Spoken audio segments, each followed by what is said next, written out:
Hi, everybody, and welcome back to the Samwise Yaboinski podcast. I'm so glad to be here with everybody, with Samuel, and with a very special guest. How are you today, Samuel? I'm fantastic. I'm really happy. I saw some whales the other day in the Boston Harbor, and I'm still feeling that warm glow from seeing whales.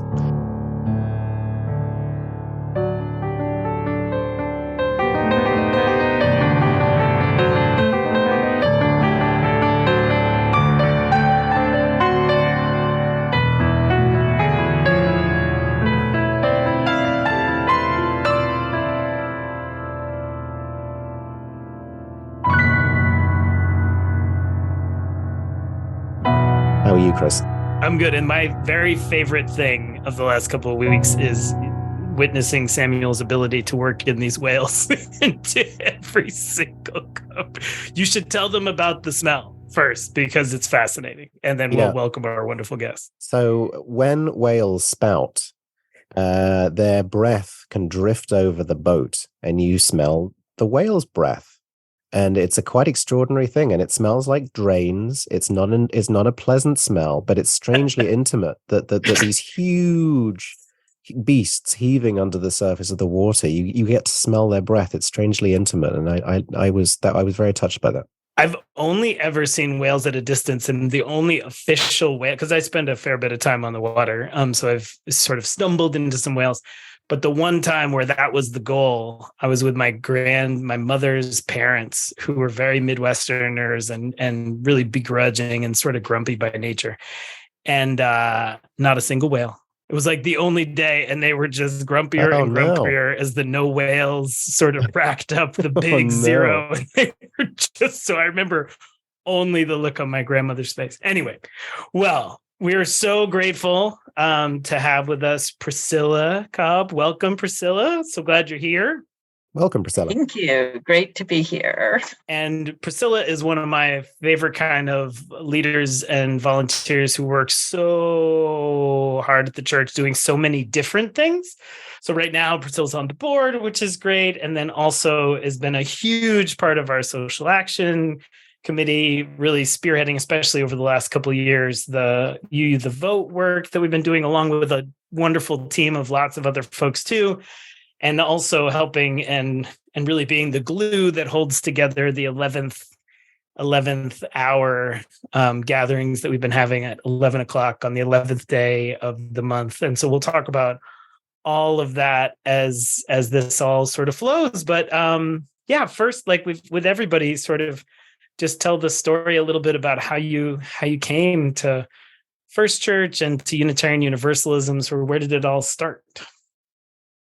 Well, first, I just want to say to Sam that I've also had the amazing experience of seeing whales in Boston Harbor. And my sister and I and some friends have started an annual tradition of going out in May, usually on a full moon. And it's just so magical. And it feels like entering another world. And but I hadn't heard that about the smell of their spray. So that's wonderful. And I also it's always feels miraculous to me and just so wonderful. It felt miraculous to me. Sorry to interrupt you, but I will just, another thing that I learned was that some of the oldest whales are up to 200 years old, which means that Moby Dick could still be alive. Moby Dick could still be out there. Okay. All right. Sorry, Priscilla. I love it. So I just started reading Moby Dick. We're going to be, as part of the community collaborative, a colleague's going to be leading a book class and reading Moby Dick together. So he's all excited about it. And apparently Melville was a Unitarian. I don't know if you knew that. Yeah. And there's all of these like theological overtone. Anyway, so your whale moment and this whale moment that we're all sharing is also the same time as I'm reading Moby Dick for the first time. So it's all coming up whales. Yeah. Anyway, Priscilla, back to you.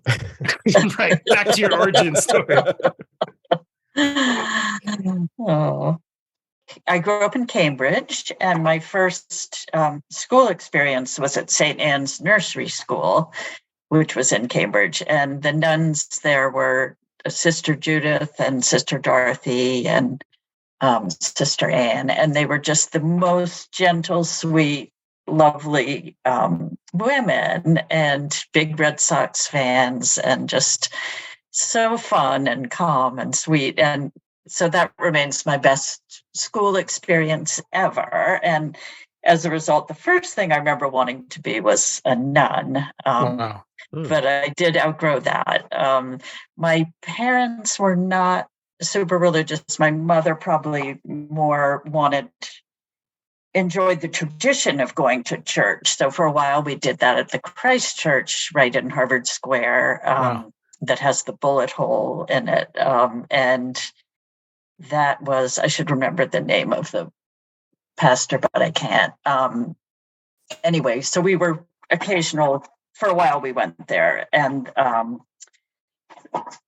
I did really like it. I liked the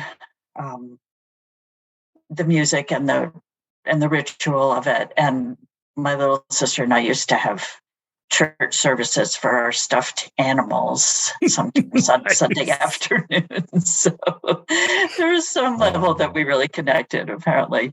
And my older sister that would bring her transistor radio and have her earphones in the whole time listening to rock and roll music. Nice. During the church service. Anyway, then I sort of got away from that, became a rebellious teenager, and then in college became involved in Marxist studies and sort of away from religion, viewing religion more as a negative thing. More of the opiate of the people kind of analysis. So, and where had you left the area to go to college, or? Well, I went to Hampshire College in Amherst, Massachusetts, which would have been like a whole world away. Yeah, right. My husband and I met there freshman year. We were on the same hall, in the same dorm. That's adorable. I didn't know that you met there. Wow. Yeah, we weren't together the whole time between then and we married. But anyway, but the college was then only 2 or 3 years old. So it was a very new, exciting place to be. And you could take courses at all 5 colleges, and they had a free bus that went around. And wow. Anyway, it was great and a beautiful area. But there were at that time a lot of economics professors who'd gotten kicked out of Harvard for being too radical and had sort of set up this very Marxist economics department at UMass Amherst. And anyway, Dan and I both took courses there, and as well as courses on international development in Cuba and a lot of things from Hampshire's professors too. Wow. Anyway, that sort of turned me against religion for a while, but later, I guess that I don't know. My grandmother was a Unitarian. She'd gone to King's Chapel. She was probably the most consistently religious person. And she was very close with her minister. And she also did a lot of, she made sandwiches for the local soup kitchen. And through her church, I could see that she was involved in a lot of kind of community things. And I went to church with her from time to time. And our ancestors, through her, one of them was Ichabod Nichols, was a Unitarian minister in Portland, Maine. Wow. So I felt some kind of connection to more to Unitarianism than I hadn't liked Episcopalianism as much. So Unitarianism seemed like there was some family connection. So when we moved to Belmont in 1994, and I married Dan, who was Jewish, but not interested in organized religion. So I was kind of on my own, and I felt like I wanted my kids to learn about all different religions, and I thought Unitarianism would be a good way to do that. So we started coming to the Unitarian Church when they were probably 5 and 7 or something. And then they got into the musicals and Oh, sorry, Priscilla. You just cut out for a second there. Can you say again what you discovered the musicals? Can you say that again? Just because you yes. cut So out for we a second. came to the church and the kids enjoyed the music a lot, but Mm. found Alpha a little bit terrifying. But my younger one stuck with it for longer. And they did go to the Sunday school, and I was on the RE committee and taught Sunday school for a while. And anyway, I just liked Victor Carpenter was then the minister. I liked him a lot. I liked his commitment to social action, and I really liked his sermons very much. And it just felt like a very welcoming and happy place with a lot going on.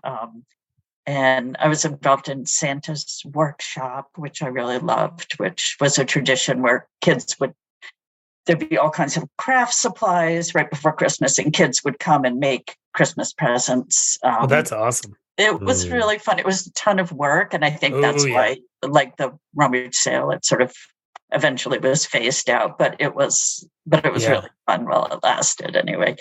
And there just seemed like a lot of cool family things. So anyway, then I got involved in the social action committee and stayed involved with that until the present time. I feel like I went in and out of sort of attending services, but always was involved with the social action committee. My kids at age, when they were around 5th grade, they defected from the Unitarian Church and joined the temple, Bethel Temple, in Belmont also, and it sort of dragged Dan there because they had to be a parent. But they had, through their cousins, and had been exposed to the fact that they were learning Hebrew and they were getting bat mitzvahed, and we would always have Dan's parents were not that into organized religion, but had wonderful traditions, Jewish traditions, and talked a lot about the history, and had a wonderful Passover and Sukkah parties. And it was all very, very festive and meaningful. And so I think they kind of were drawn to that. So they both, after going, which it all kind of worked out. I mean, I feel sad that they missed the OWL and the youth group and the coming of age, but they got, I would think, a wonderful foundation through the Sunday school classes here. And then they did learn Hebrew, and they did it's quite a rigorous process to prepare for bat mitzvah. And it also meant that I learned a lot about the Jewish religion that I hadn't known. And so anyway, we all, I think, enjoyed that. And they both are still, Judaism is a big part of both of their lives. Even though it doesn't necessarily mean they attend a synagogue, but anyway, it's parts of it have been very meaningful to them. And they both say they wish they had taken OWL, and they wish they'd been part of the youth groups at the First Church. So I think both communities, meant a lot to them and to us. And now Dan is more enjoying coming to First Church with me, and that's been really nice because I always missed having him there. And he just sort of left the temple a few years ago and has really enjoyed coming to First Church. It's fascinating, our interreligious families. It's quite a thing to figure out, how to have a deep walk with everybody. I mean, I think more than half of our families, probably the interreligious balance is one person's kind of into church and one person's not. But then when you have two different faiths and two different paths, it's a fascinating process to figure out, at different times what's working. I really love Judaism. I was just meeting with the rabbi earlier today. They're in the middle of creating a Torah. Did you know this? So they just got a new Torah, and they're having scribes write out a whole section. And so they've invited us to have some adult, classes come and look at the process and look at that is look wonderful. at the Torah section that they're going to be That's doing. awesome. But yeah, I want to do that. That will be it's great. super fascinating. Yeah. And we'll work with the scripture part, but yeah, it's that's a fascinating process. Yeah. But yes, it was so interesting. And Rabbi Kress offered a class for parents, and my father took it with me, which I so appreciated, and was really interested in it too. And I felt like my parents were very supportive, even though it wasn't their religion, and they were very supportive, as were Dan's mother. His father had already died, but anyway. But I just want to say one thing I so appreciated about First Church was that everybody. I always felt like the kids were welcome to come back whenever they wanted to. And Diane Elliott, who was then the head of religious education and just a wonderful person and friend, came to Rose's bat mitzvah, and that meant so much to me that she was there and supporting Rose and not feeling any kind of, territorialness about where they belonged.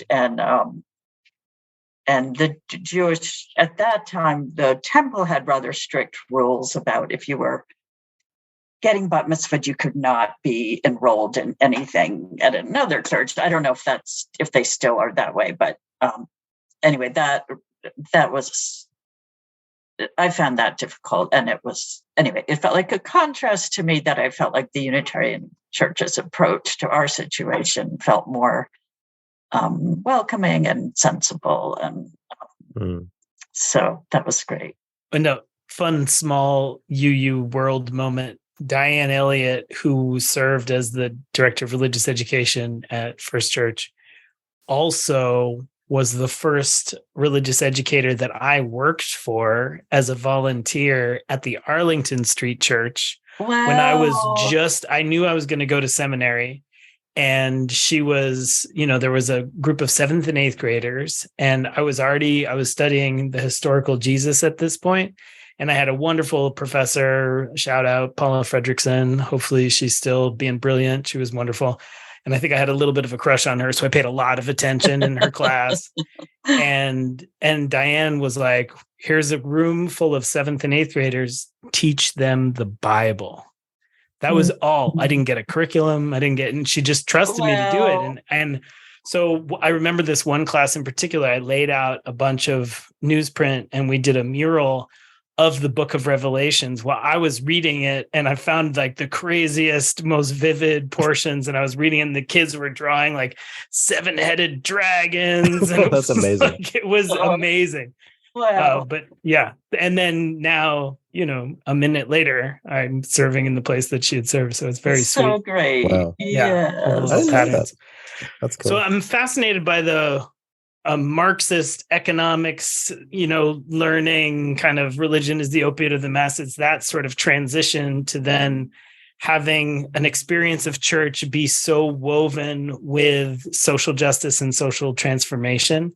And I wonder, was there a point where that began? I mean, it sounded like you kind of came in, were involved in the kids program, and then started into more social action, or was that always part of your life? Has that always been part of who you are?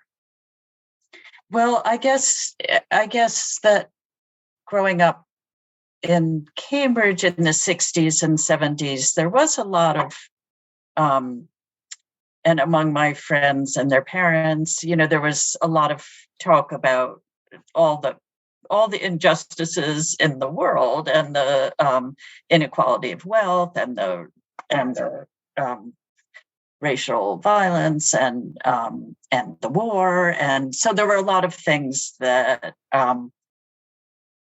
among my family and friends that we all talked about. And I guess that sort of, for me, it felt like that's what I want to work on. I want to work on how do we address these issues. And so I had done I'd worked in high school for the McGovern campaign. I don't know if you remember. Well, I mean, you probably, I don't know.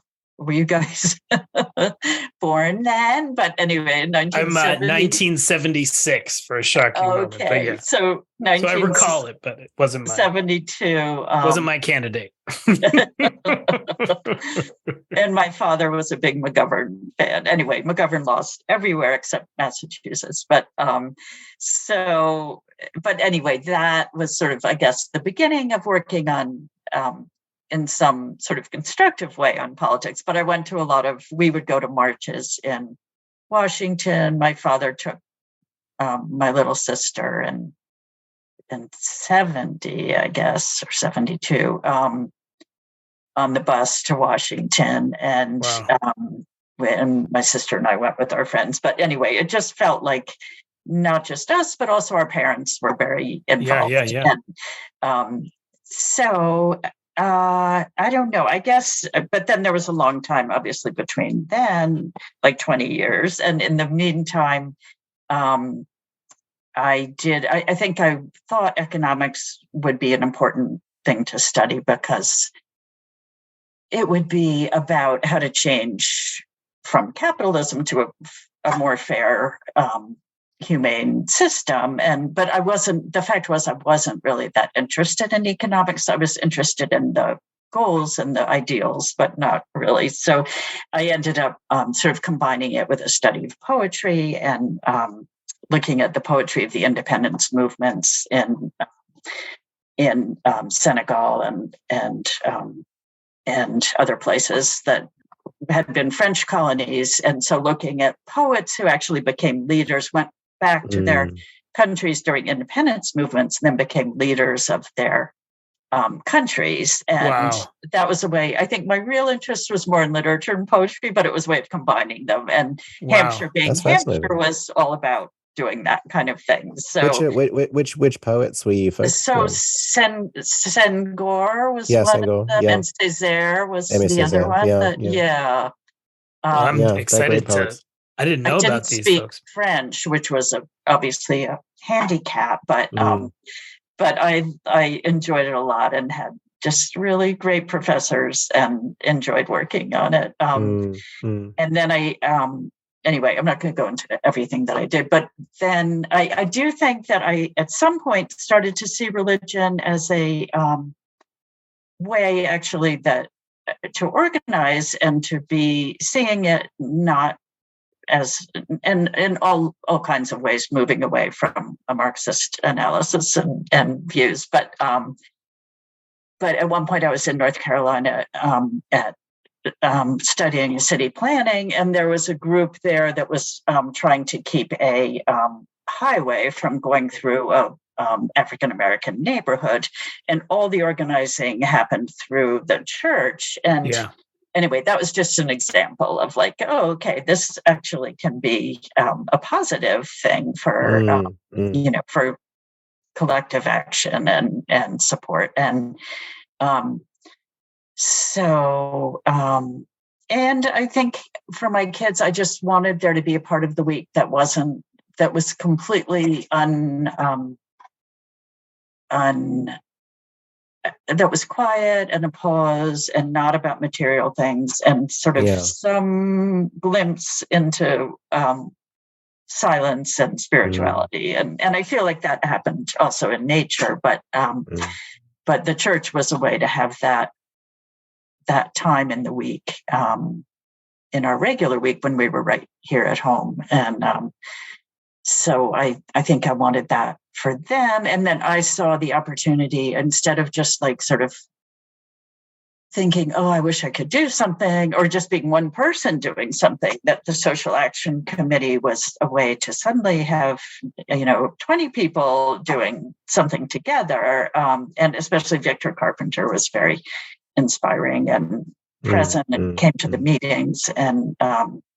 And Chris, you come to the meetings, which it just makes such a difference, I feel like, to know that the church is really behind it. And, it always felt to me central to our church, but sometimes, I don't know. Anyway, it just reinforces that, how involved you are in all different ways in social action. But I've always found it's sort of like the first thing to get going in an activated, alive congregation. It's like, all right, who are we beyond our walls? And then what is the kind of world we want to build? And lucky for us, there's some work to do right now. Woo! I do. Oh my goodness. And you all did such incredible work. So you were a big piece of the Vote effort, which I'm forgetting the numbers off the top of my head, but wasn't it like there was some goal to send 500,000 postcards or something, right? Like this is the last big election. Yeah. And there was something like 2.5 million postcards were sent all across which is so incredible. I mean, it's to your point before about like how these systems of, organizing and so many people were so hungry to do. And so thank you for that. But then I also wonder right now, Samuel and I have talked to a lot of folks who are just feeling a lot of anxiety right now. There's so much, political violence coming and so much subterfuge and spin. And I wonder both sort of two questions, like where you as an organizer and as a person, how you're feeling in this moment. And then also what you think, we can do to help in this moment. Yeah, I feel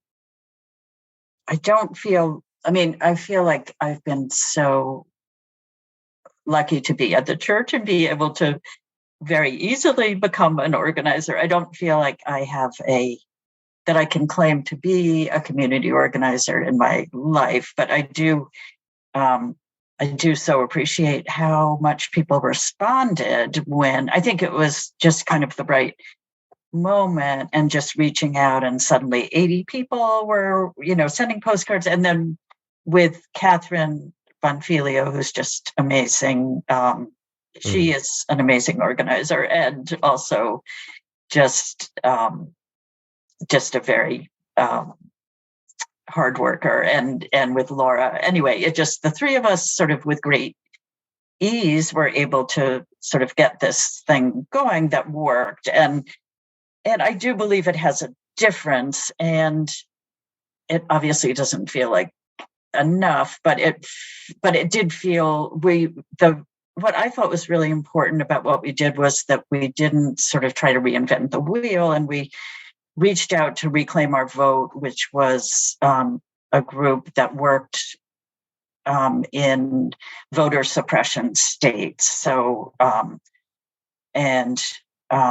that was run by African Americans who came from the areas where they were reaching out to people. So it didn't feel like, it both felt like we were not starting from scratch where we didn't need to, but it also felt like we were deferring to the people who live in those communities and can say, like, what is useful, what's helpful, and then that we could just plug into that and do what they asked us to do. And I think to Catherine and Laura and I, that all felt like the right approach. Yeah. And we're still, I just sent out something this afternoon because they're now switching to phone banking. And so there is an opportunity in the next week, if anyone's listening to this, to do that phoning, which nobody likes very much, but desperate times call for desperate measures. So I think there may be people who are willing to make phone calls. So anyway, it's been great to have that organization. But you had asked, I guess I feel like I went to law school in the meantime, and I'm a lawyer between. Wow. In the 80s, I went to law school, and I do really believe I really loved law school, and I really believe in the Constitution. I really believe that voting is a way to bring about change as opposed to revolution. And, I just believe, I don't know, I guess I became kind of, and then I clerked for judges and ended up working for the federal First Circuit for 25 years. And so it's a system I really want to believe in, that change is possible by voting and by enforcing the Constitution. And so it feels so, I don't know. I'm not sure what I can say about how to be hopeful. I feel like all the most sort of fundamental things, like believing in, the peaceful transfer of power, and that there can be, that elections at least are free and fair, and all those things are now under attack and up for question. And then seeing the Supreme Court, seeing them dismantle these precedents with, the Roe v. Wade, and then now with the affirmative action cases that were just argued this week. And I don't know. I don't. So anyway, I don't feel either very knowledgeable with a lot of insight, and I don't feel very hopeful right now. But I guess I feel like all we can do is try to combat voter suppression and try to support the work the good work that some elected officials are doing, and to try to pay attention and call things out, and to just not be complacent, and then hope that this time passes. But I don't know. I'm sorry, that's not very. No. It's super helpful. I definitely don't think it's time to stop doing things or give up. Right. I definitely don't think that. I do feel kind of despairing right now. My daughter last night wanted to watch the Frozen movies as a marathon. And by some stroke of the calendar gods, I had a bunch of evening time, which I usually have meetings. So we made a bunch of popcorn and we snuggled up on the couch and, holding her. And it was a sing-along Frozen. I don't know if you see these things, they have the lyrics. And anyway, I mentioned this, I forget when, probably early pandemic, in one of those gajillion videos we created. But in Frozen 2, there's this song that's called Do the Next Right Thing. And it's basically just that. Like, she's in the middle of a dark night of the soul sort of moment. And, it's worth a Google and worth a watch. But the whole point is, like, especially in times like these, there's just the next thing, and right now it's this conversation with you, and then there's going to be some dinner to make for my children, and then there's going to be this Sunday, and there's always these next invitations, these next possibilities, because it can get just overwhelming if you just take in the whole mess of everything. And so but yeah, I agree, it's a complex moment that we're facing, and it takes real courage, Priscilla, to keep going in the face of despair. You say you're feeling despair, but you're still going, and you're doing this great work, I think. Yeah, that's tough. I feel, I'm not sure, I don't feel courageous necessarily, but I feel like the only thing that makes me feel better, and this has always been true about climate change for the last 10 years or so, is doing something. And that is like part of the reason that I do it, and as well as believing that it makes a difference. But it also is the thing that makes my despair less, I guess, or as a way of addressing the despair. And we do like you said, the FCB Green team have been doing wonderful work deep in the weeds of how we can be, net zero in the next many years as soon as possible. And so it's partly that, it's partly, let's support the sustainable harvest, and let's travel to see alternative, farms, strategies in the jungles of Belize. Like, let's do it all. But yeah, it's a complex one. And Sustainable Belmont, that does great work. And I think quite a number of people from our church are part of that organization too, which is wonderful. Yeah. So did you, as many times, we also invite if any people have questions for either Samuel or I, really on anything. Do you have any questions? Yeah, well, I feel like, Chris, I feel like I know more about your religious background, but Sam, I don't really know that much about yours, and also how you came to leave England and move, or whether you feel like you're going to stay here, and what that change has been like, and whether you are a Unitarian, or whether, how you came to this job in this those are church. great questions. Well, I grew up an atheist, a pretty militant one, sort of growing up in an atheist family in a country where the majority of the population, I think, identify as atheist. So it's very, Britain is a very secular culture. And I guess as I come to religion generally, and Unitarian Universalism more specifically, from kind of two directions simultaneously. One of them is I had the wonderful opportunity, as part of my higher education in literature, of being a teaching assistant for a course at Yale on the Bible as literature. This is many years ago, and it was with a lovely professor of literature at Yale named Leslie Brisman, and I was his TA. And this was a revelation to me. I mean, with a small r, revelation. It was reading the biblical books, both Old and New Testaments, and looking them through a kind of literary lens, and thinking how they worked poetically, how they worked narratively, that kind of thing. And just the richness of the Bible was something that I've held on to, and I'm now fascinated by the Bible, and by Scripture more generally, and by how it's created, how it's written, how it works. And that sort of fed into sort of becoming interested in the connection between religion and poetry more generally than just in, the Christian and Jewish scriptures. What is the connection between spirituality, the life of the spirit, the whole person, ritual, all of these kind of religious ideas? What is connection between those and poetry?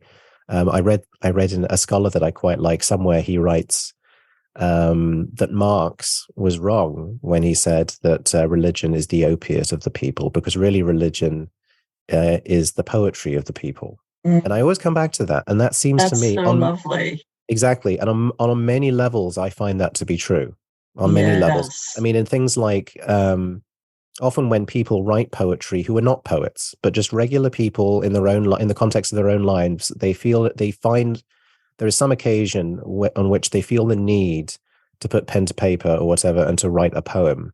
And often what emerges from that is something which is quite like religion, in the sense that it is a poem about a rite of passage. Maybe their child has just been born, or their parent has just died, or they've just got married, or they're trying to mark an occasion and kind of solemnize it by writing poetry. And that's what, that's what religion is also for. It's for solemnizing and acknowledging and sort of granting the due importance and weight to moments of rites of passage in our lives. And so there's this deep kind of organic connection between the life of the imagination in poetry and in the other arts, and in religion. So that's sort of one side of it.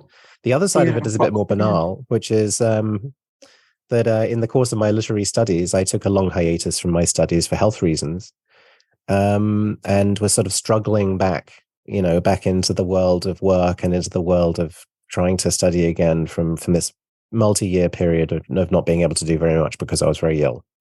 And I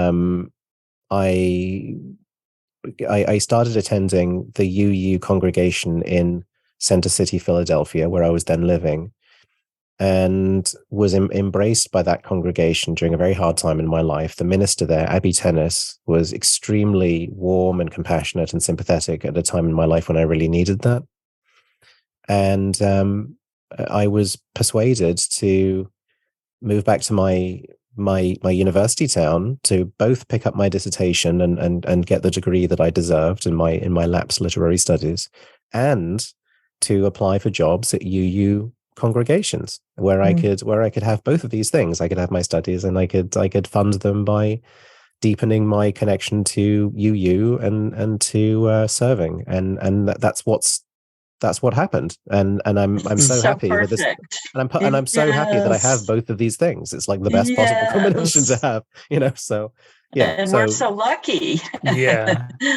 I love what you said about poetry, and I kind of feel like that is my family's religion. I feel like not just my own family, but my parents. My mother was got a PhD in English literature as an adult, and wrote her thesis on Seamus Heaney's poetry. Wow. And loved Keats and other poets. But and my dad learned ancient Greek and has always loved Homer. And so I feel like that was sort of the consistent thread of spirituality, was through poetry rather than religion in our family. And I feel that very much too, that connection. And and I love all the poetry that are in the services. And but also for what both of you were saying about having studied about Jesus and studied the Bible as literature. And anyway, those are both things that I would be really interested in taking a course in if it was ever offered. And I know that our church isn't, we don't read sections from the Bible in the services. But anyway, I have a lot of interest in, and that was something I learned more about at the temple. I just think it's really not its doctrine or, but just, it'd be fascinating. It's interesting and beautiful in parts. And anyway, I would love if Sam, you were ever wanting to teach a course on the Bible as literature, I would love to. I'm not qualified to teach that course, but I would love to take it. So maybe we can find somebody. We can definitely, find people and bring them in. I've often thought it would be fun to do some kind of scripture class where we also do like a survey of sort of world religions and core scriptures, and be able to dip a toe into a lot of things. So super fascinating. Yeah. Do I have time to ask you a question, or sure. we Of course. No, we're good. I just wondered, if you weren't a minister, what would you be? Like, is there something else that you would want to be? A second. Well, I'm sort of uniquely qualified for this very particular job, right? Like, it's really a whole lot of things that I'm kind of good at and love. But there was a discernment time way back in the day. I mean, I'm one of these, I was very clear when I was in high school that this was going to be my path. But as I was deciding that, when I preached my first sermon at like 18, lots of quotes, but still technically a sermon that I stood in front of people and shared. But as I was discerning, both of my parents were professors. And so teaching's always been a big part of my life. And I've taught a lot of different contexts. And so I was actively thinking about teaching, but I also actually wondered about law. And so I thought about being a lawyer also, but I think Perry Mason. I really liked that show, Perry Mason. And I think somehow it dawned on me that the law had a whole lot of other parts of it that weren't just performing in a trial escape. So I'm pretty much here on earth to do this. So I'm sure I could do a lot of things. I was a massage therapist before this. Very compelling argument before a jury, I bet. Right, exactly. And I'm sure it could have, but this was, always a unique constellation of lots of stuff that I love. And now, 17 years into it, I really appreciate a lot that I had no idea about, like the institution building and really kind of partnering with teams of volunteers to really build lasting, thriving institutions, which is something I had no idea about even being part of ministry when I started so long ago. But definitely is now one of my favorite parts. But there's a lot of stuff I could do if I needed to, but I quite like this. I also almost jumped ship and became a UCC minister when I was in seminary. I was like, really? I had this moment where I was like, because I'm born and raised Unitarian Universalist, so I never even really questioned, and almost the vast majority of my colleagues in seminary had converted to Unitarian Universalism. So, deepening with them, I was like, God, I never even, and I went and I took a class in UCC polity, which is just the driest, the most boring possible. Really? I'm surprised. And in those classes, I looked around and I was like, oh, so it's like all about Jesus? Right. Never mind. Sorry. Oh, that's funny. Yeah. It was pretty early on, but it was great. It was great to have questioned it and then, come back full steam. So, it's really wonderful. And we're so grateful for all that you've done and continue to do. And this was super fascinating. I love how it sort of ended and came back to Marx. It was really nice, like sort of tidy. Everything comes back to Marx. It was beautiful. And I'll remember that always about poetry. Yes. Yeah.